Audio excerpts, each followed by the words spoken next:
I'm Andrew, a set designer in Hollywood, crafting worlds for movies that make people dream. My life, though, was a different kind of production, one I thought I had scripted perfectly. 7 years ago, I married Celeste, a woman so beautiful she could stop traffic on Sunset Boulevard. Her golden hair shimmered like a spotlight, her laugh a melody that could charm anyone. She's always wanted to be an actress, chasing auditions with a hunger that outshone her talent. Frivolous?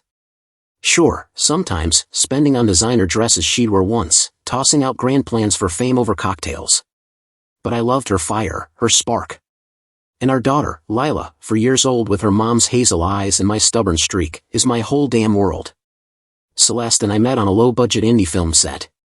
I was building a rickety diner, she was an extra, stealing every scene just by existing.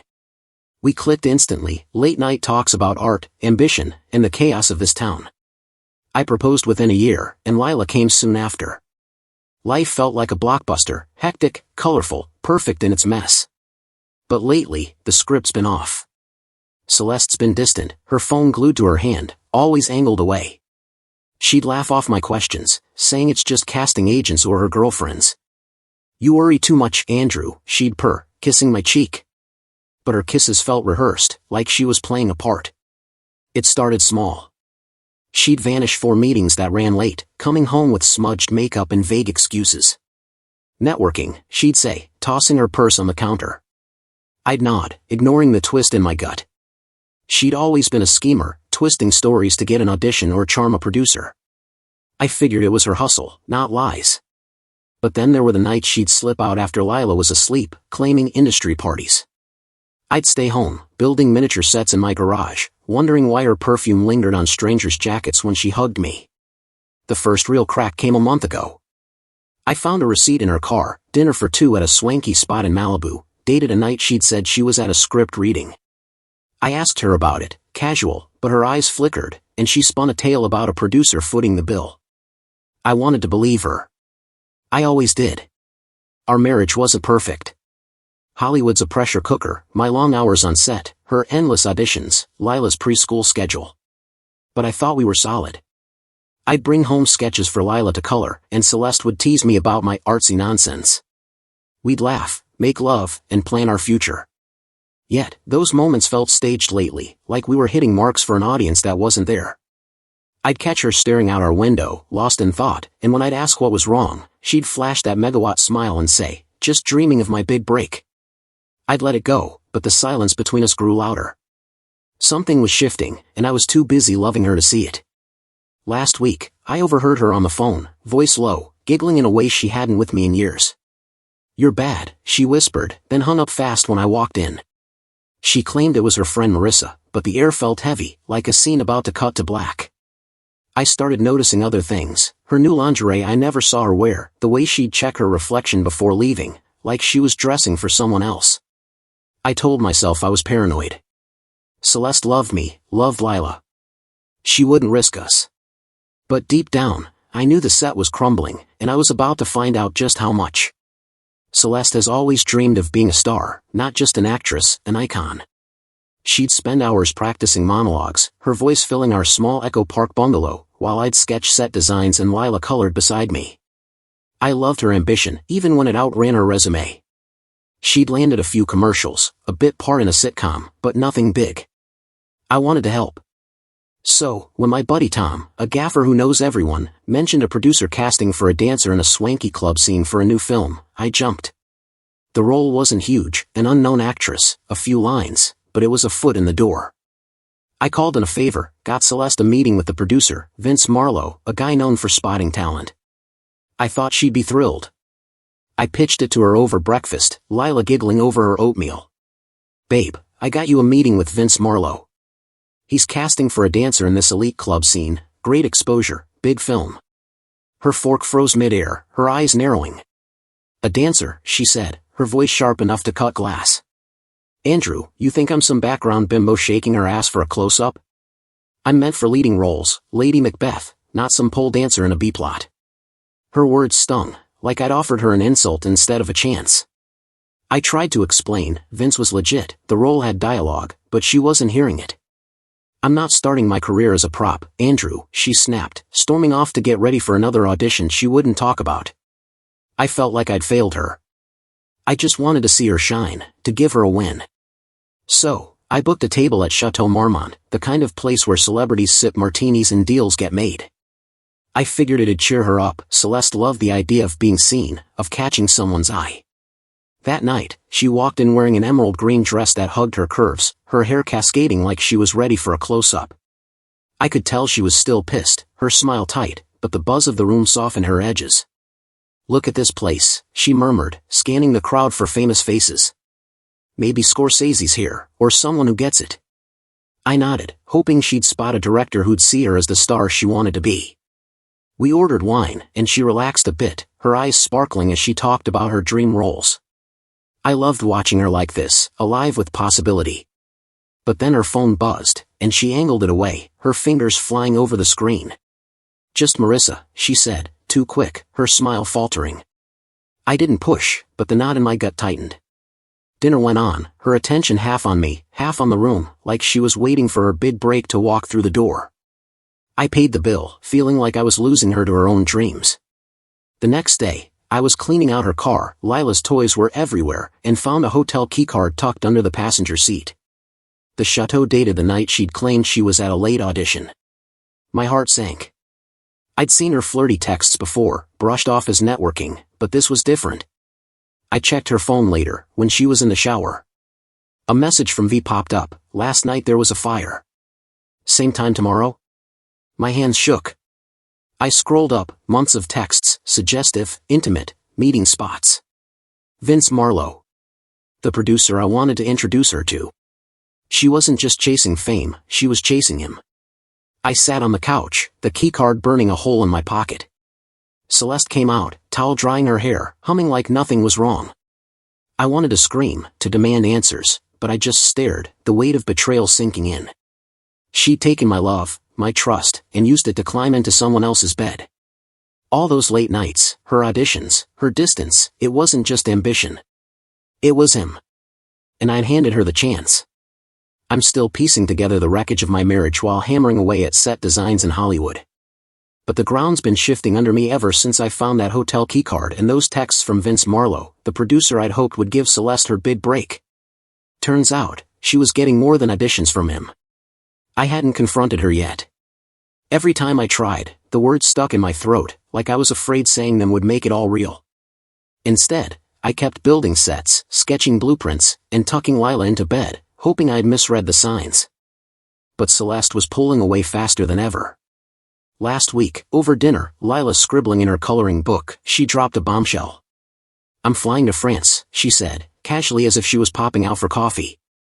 There's a casting in Paris for Marie Antoinette. The role of a lifetime, Andrew. A queen. She leaned back, sipping her wine, her eyes gleaming with that reckless ambition I used to love. I blinked, fork halfway to my mouth. Marie Antoinette? Celeste was stunning, sure, but a French queen? Her resume was light, commercials, a walk-on in a sitcom, and now, apparently, Vince's bed. I couldn't picture her pulling off regal, not with her Valley Girl cadence and penchant for drama. France? I stammered. That's so far, babe. And for how long? Lila and we'd miss you. My voice cracked, betraying the ache I'd been hiding. She shrugged, her lips curling into that dismissive smile she'd perfected. If you want your wife to be a star, Andrew, you've got to be patient. This is my shot. She didn't even look at Lila, who was humming softly, oblivious. I wanted to argue, to ask why she couldn't chase roles closer to home, but the keycard burned in my memory. Was Vince behind this? Was Marie Antoinette code for another rendezvous? I swallowed my doubts, nodding like a good husband. The next day, I watched her pack, her hands folding silk dresses and those slinky cocktail numbers she loved. Then I saw it, a new set of lingerie, black lace, tags still on, tucked into her suitcase like a secret. My stomach twisted. New wardrobe? I asked, trying to keep my tone light. She glanced over, unfazed. A girl's gotta look the part, she said, zipping the bag shut. The morning she left, I drove her to LAX. Lila was with my mom, spared the goodbye. Celeste was all business, her makeup flawless, her carry-on stuffed with scripts she'd been studying. At the terminal, she turned, her eyes scanning me like she was reading a mark. "Wish me luck," she said, leaning in to kiss my cheek, her lips cool and quick. No warmth, no lingering. "I'll call when I land." Then she was gone, her heels clicking towards security, her suitcase rolling behind her like a prop in her latest act. I stood there, rooted, the airport buzzing around me. She hadn't even asked about Lila. I drove home, the silence in the car deafening. That night, I checked my phone, no messages, no missed calls. I opened her laptop, left on the kitchen counter, and saw an email from Vince.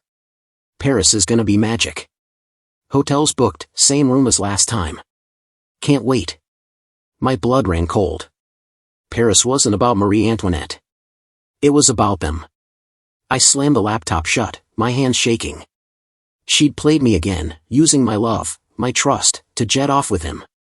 And I'd let her, too scared to call her out, too in love to risk losing her. But as I sat in our empty house, Lila's toys scattered on the floor, I knew I couldn't keep pretending. Something had to give. That hotel keycard, those texts from Vince Marlow, the producer, and now that email about their magic Paris getaway, it's all a neon sign flashing her betrayal. Our daughter, Lila, 4 years old and my entire world, deserves better than a mom who'd rather chase fame and a fling than read her a bedtime story. I'm done being Celeste's stagehand in her one-woman show. While she's gone, I've had time to think, to let the truth sink in like paint soaking into wood. I decided that when she gets back, I'm laying it all out, everything I know about her and Vince. No more swallowing my pride, no more pretending her auditions are innocent. I found the keycard, saw the texts, and read the email.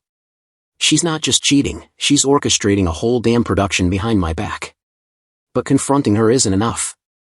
I need to protect Lila, to make sure she grows up with someone who puts her first. So, I started looking for a divorce lawyer.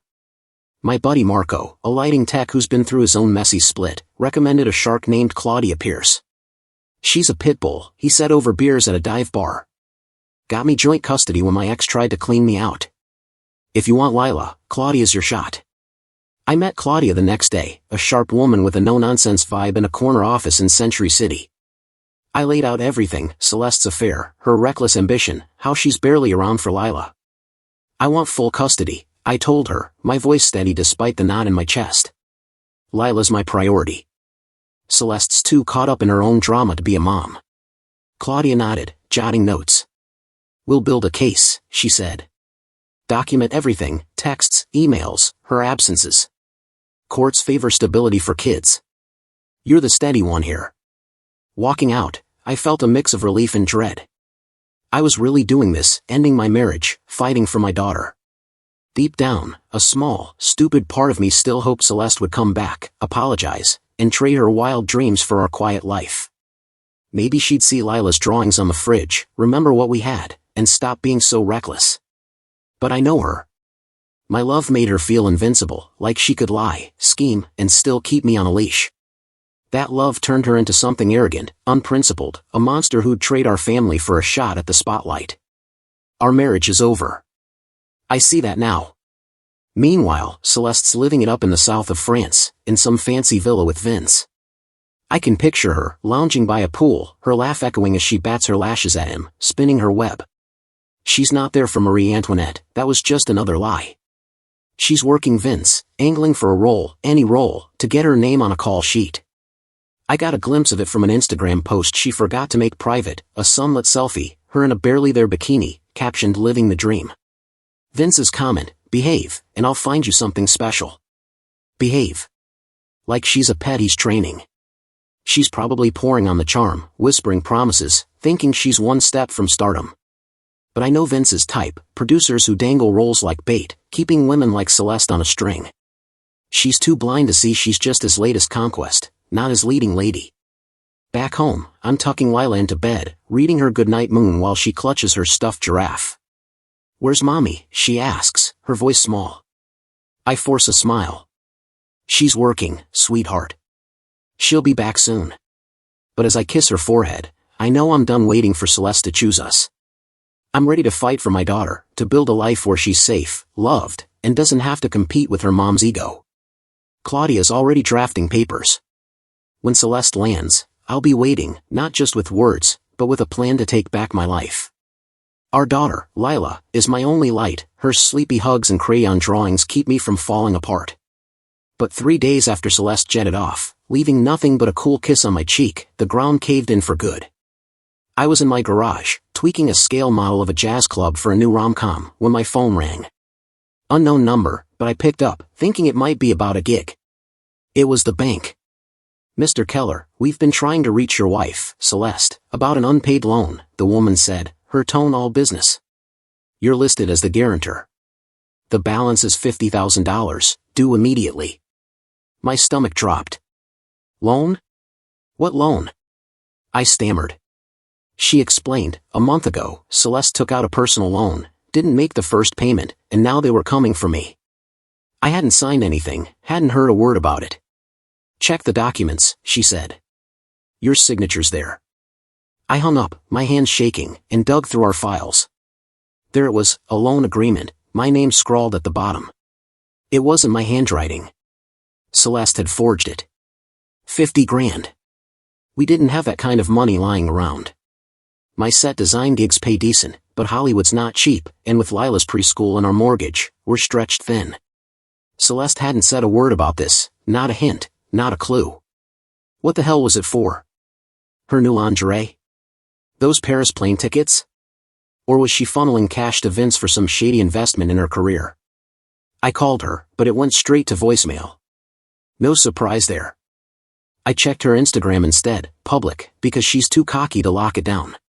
Photos flooded my screen, Celeste in a flowing sundress on a French vineyard, sipping rose, Celeste in a bikini by a villa's infinity pool, laughing, Celeste at a candlelit dinner, her hand resting on a man's arm, Vince's, I'd bet. Caption, "Chasing dreams in paradise." No mention of Lila, me, or the life she left behind. Just her, glowing, living like she's already a star. I sat there, staring at my phone, the bank's words echoing. $50,000. I could barely scrape together $30,000 from our savings, and that was after draining what we'd set aside for Lila's future. The rest? I had to call my parents, hat in hand, at 34 years old.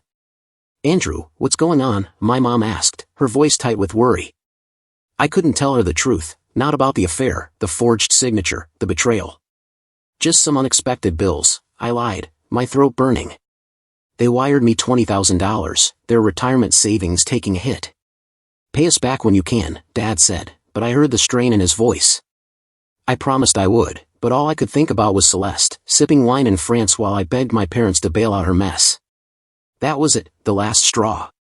I'd been holding on to a shred of hope that when she came back, we could talk, maybe salvage something. But this? Forging my name, risking our family's stability, all while she played house with Vince? She wasn't just reckless, she was ruthless. My love had made her untouchable, let her think she could lie, cheat, and steal without consequence. I called Claudia, my divorce lawyer, that night. "I'm done," I told her. She took out a $50,000 loan, forged my signature, and I'm stuck paying it. I want out, and I want Lila with me. Claudia didn't miss a beat. "This is gold," she said. "Fraud strengthens your case. Keep every document, every bank statement. We'll nail her." I hung up, staring at Lila's latest drawing on the fridge, a stick figure family, me, her, and Celeste, smiling under a lopsided sun. My chest ached. I wanted to believe in that picture, but Celeste had torn it apart. She wasn't the woman I married anymore, if she ever was. I tucked Lila in, her little hand clutching mine. "When's Mommy coming home?" she asked, sleepy. "Soon, sweetheart," I said, kissing her forehead. But in my head, I was already building a new life, one without Celeste's lies, where Lila and I could start fresh. The bank could take their pound of flesh, but they wouldn't take my daughter. And neither would Celeste. Celeste, my wife of 7 years, is in France, supposedly grinding through auditions for Marie Antoinette but really living it up with Vince Marlow, the producer she's been sleeping with. Our daughter, Lila, is my everything. Her sleepy questions about Mommy are the only thing keeping me tethered.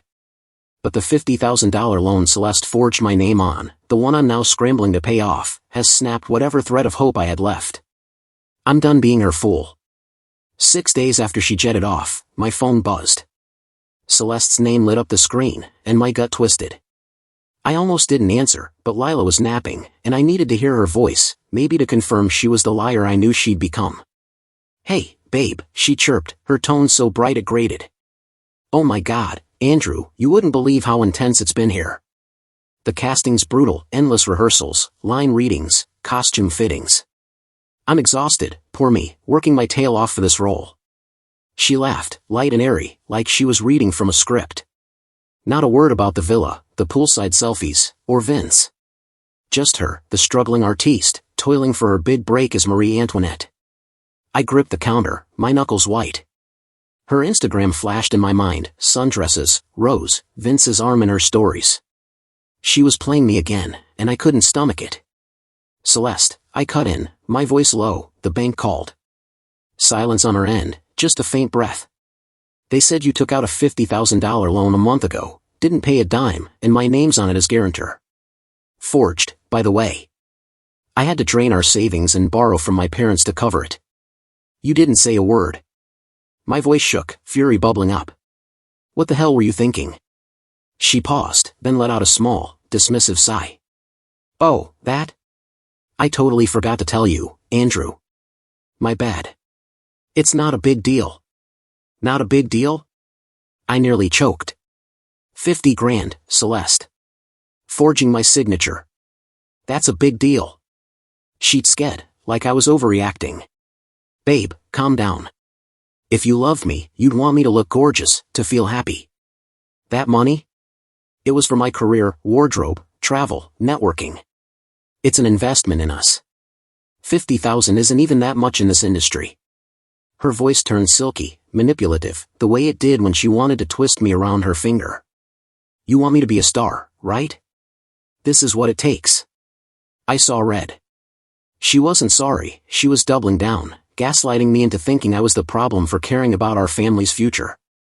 "You lied, Celeste. You forged my name, spent money we don't have, and now you're in France with Vince, living like a queen while I'm here scraping by. You didn't forget, you just didn't care." Her laugh cut through, sharp and mocking. "Oh, Andrew, you're such a bore. Always so serious. I'm out here working, and you're whining about a little loan? I gotta go, rehearsing my role. We'll talk when I'm back." She hung up before I could respond, her voice dripping with that smug confidence that used to charm me but now made my skin crawl. I stood there, phone in hand, the kitchen silent except for the hum of the fridge. A bore? I'd spent 7 years supporting her dreams, building her confidence, loving her through every rejection, and this was what I got: lies, debt, and a wife who'd rather manipulate than face the truth. "When you get back," I said to the empty room, my voice steady now, "we're having a serious conversation. And you're not gonna like it." I texted Claudia, my divorce lawyer, right after she called. Admitted to the loan, no remorse. Added to the case. Her reply was instant: "Perfect. Keep record of the call. We've got her." I checked Celeste's Instagram again, masochistic as it was. New post, her in a silk robe, leaning against a balcony overlooking the Mediterranean, captioned "Sacrificing for art." Sacrificing what? Our marriage? Lila's stability? My trust? I shut my phone off and went to check on Lila, still napping, her stuffed giraffe tucked under her chin. I brushed a curl from her face, my chest aching. Celeste could play her games in France, but I was done being her audience. When she came back, I'd be ready, not just to confront her, but to end the charade for good. The betrayal, the lies, the way she's turned my love into a weapon, it's over. I'm ready to rebuild, for me and Lila. Claudia, my divorce lawyer, has been a godsend. By midweek, she called me to her Century City office, sliding a stack of papers across her desk. Divorce petition, custody request, financial disclosures, all ready, she said, her eyes sharp. We've got the loan fraud, her absences, the texts you found. You're in a strong position for full custody of Lila. I nodded, my throat tight. The papers felt heavy, like they carried the weight of 7 years, love, fights, Lila's first steps. All that's left is to serve them when Celeste gets back. She's gonna fight dirty, Claudia warned. Be ready. I knew she was right. Celeste's a schemer, she'll spin this to make me the villain. But I'm not backing down. Then, a curveball, my boss, Mike pulled me aside on a soundstage, grinning. "Andrew, you've been killing it. We want you as chief set decorator. Bigger projects, bigger budget, nice pay bump." I was floored. It's the kind of gig I've been chasing for years, more creative control, a chance to leave my mark. "You in?" he asked. "Hell yes," I said, shaking his hand. The promotion meant stability, a way to provide for Lila without scraping by. It also lit a fire under me to get out of the house Celeste tainted. I found a 2-bedroom apartment in Los Feliz, close to the studio and Lila's kindergarten. It's small but bright, with a balcony where Lila can draw and a park nearby. I signed the lease that day, my heart pounding with something like hope. Over the next 2 days, I packed. Lila's stuff came first, her stuffed giraffe, her dinosaur toys, her stack of colorful drawings. "Are we going on an adventure?" she asked, her hazel eyes wide. I ruffled her hair. "Yeah, kiddo, a new one." I boxed up my clothes, my sketchbooks, my tools, leaving most of Celeste's things untouched. The house felt like a ghost town, full of memories I couldn't carry. I hired movers, and by Friday, Lila and I were settling into the new place. She claimed the sunny bedroom, taping her drawings to the walls. Watching her giggle as we unpacked, I felt a flicker of peace. This was ours, a fresh start. Then, Friday night, my phone buzzed. Celeste. Her voice was off, sharp, irritated, with a nervous edge. "I'm coming back tomorrow," she said, no preamble. "Flight lands at LAX, 6 p.m. I waited for an explanation, but she just sighed. "It's been a lot, Andrew. I'll see you." She hung up before I could ask more. What happened? Did Vince dump her? Did the Marie Antoinette audition crash and burn? Her Instagram hadn't updated in 2 days, no more vineyard selfies or coy captions. Something went wrong, and for once, she sounded rattled. Part of me wanted to know, to dig into what broke her stride. But the bigger part didn't care. She'd find divorce papers waiting, not a sympathetic ear. I couldn't let Lila get caught in the crossfire. She's too young to understand why mommy and daddy are done, too pure to see her mom's lies. So, I called my parents. "Can you take Lila to Disneyland tomorrow?" I asked. Mom didn't hesitate. "Of course, honey. Keep her out of this mess." They'd pick her up in the morning, spoil her with Mickey ears and churros, and give her a day of magic while I faced Celeste. As I tucked Lila in, her new room smelling of fresh paint, she hugged her giraffe tight. "Will mommy like our adventure house?" she asked. My heart cracked. "She'll see it soon," I said, kissing her forehead. "Tomorrow, I'll serve Celeste the papers and start closing this chapter. Whatever happened in France, whatever made her rush back, it wouldn't change my mind. Lila and I were moving forward, without her. The divorce papers are ready, thanks to my lawyer, Claudia, and today's the day I face Celeste. The $50,000 loan she forged my name on, her lies, her betrayal, it's all led to this. Celeste's flight landed at LAX at 6 p.m., but I didn't go to pick her up. Lila was off at Disneyland with my parents, safe from the storm about to hit. I stayed in our new apartment, unpacking Lila's toys, ignoring the buzz of my phone as Celeste's calls and texts rolled in. "Where are you, Andrew? Why didn't you come?" her first message read. Then, angrier, "How could you do this to me? I'm stranded." By the time she got to our old house, her voicemails were venomous. "You're unbelievable, leaving me like this. What's wrong with you?" I pictured her storming into the Echo Park bungalow, expecting me to be there, groveling. Instead, she found a half-empty house, my clothes gone, Lila's toys missing, her own stuff untouched like a museum of her lies. Her next text was a single word, coward. I waited 2 hours, letting her stew, then called. "Meet me at Griffith Park, by the carousel," I said, keeping my voice flat. "We need to talk." She huffed, still fuming. "Fine. You owe me an explanation." I didn't argue. I grabbed the divorce papers, tucked them into my jacket, and headed out. The park was quiet, the late evening sun casting long shadows. I sat on a bench, watching families pack up picnic blankets, my stomach knotted but my resolve firm. Celeste arrived 10 minutes late, her heels clicking on the path, her golden hair mussed from travel, her face a mix of fury and fragility.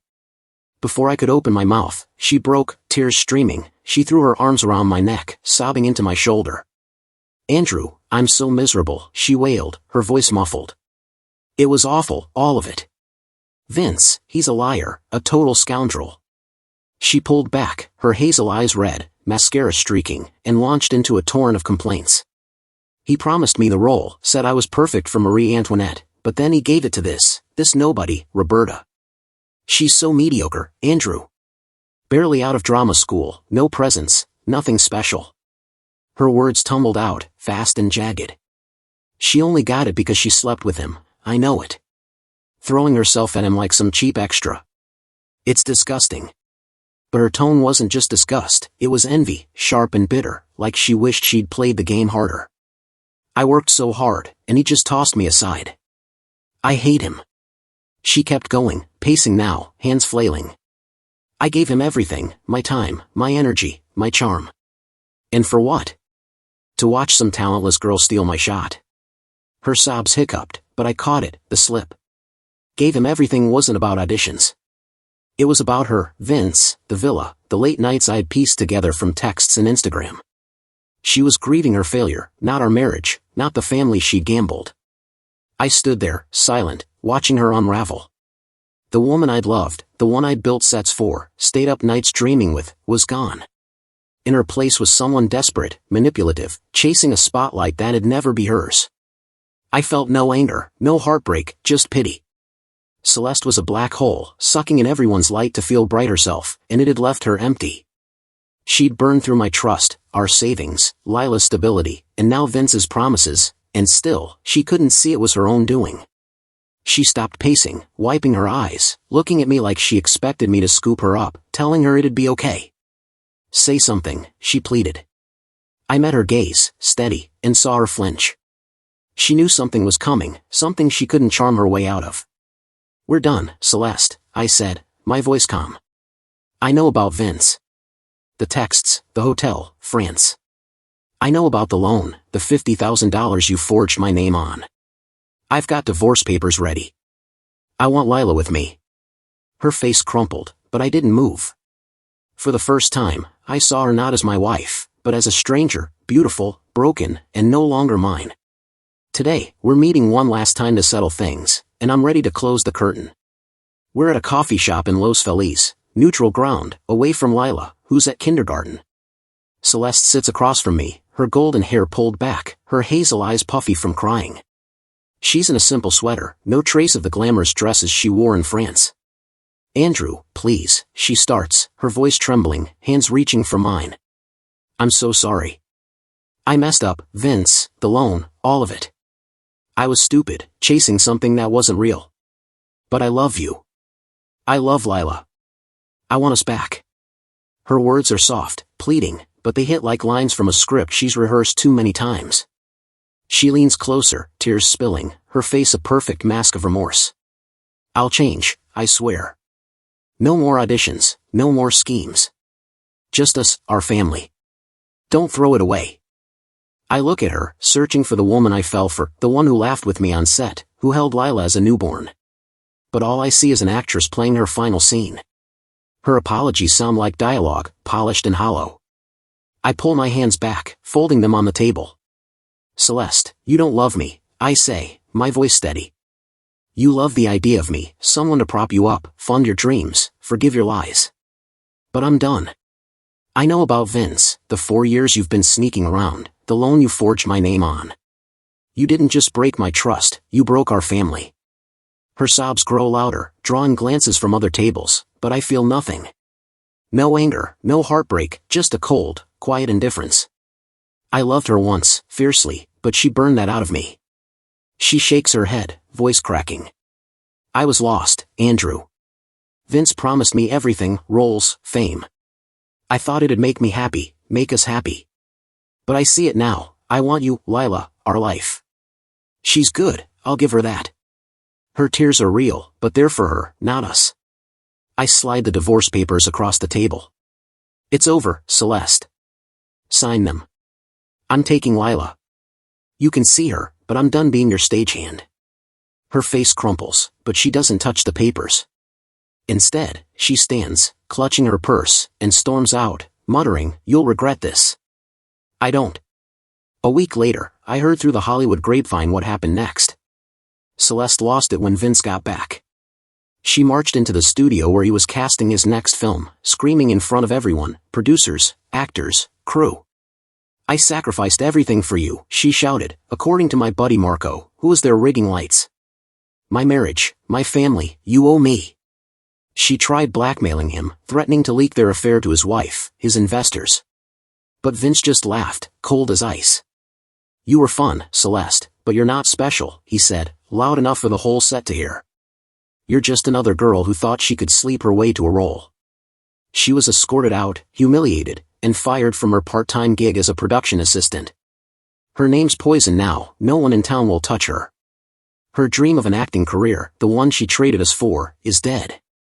I'm in our Los Feliz apartment, helping Lila unpack a new box of crayons. She's drawing a castle, humming softly, oblivious to the wreckage. Claudia, my lawyer, says the divorce is moving fast. Celeste's fraud and infidelity make it a clean case. I'll likely get full custody, with Celeste getting supervised visits. It's not what I wanted, but it's what Lila needs. I think back to the man I was, so in love I ignored the cracks in our marriage. I learned the hard way, love doesn't mean turning a blind eye. It means seeing clearly, even when it hurts. If I could tell someone else in my shoes anything, it's this: don't let love make you a fool. Trust your gut, protect what matters, and walk away when the curtain falls. Lila giggles, holding up her drawing. Look, Daddy. I smile, my heart full. It's perfect, kiddo. And for the first time in months, I feel like it might be.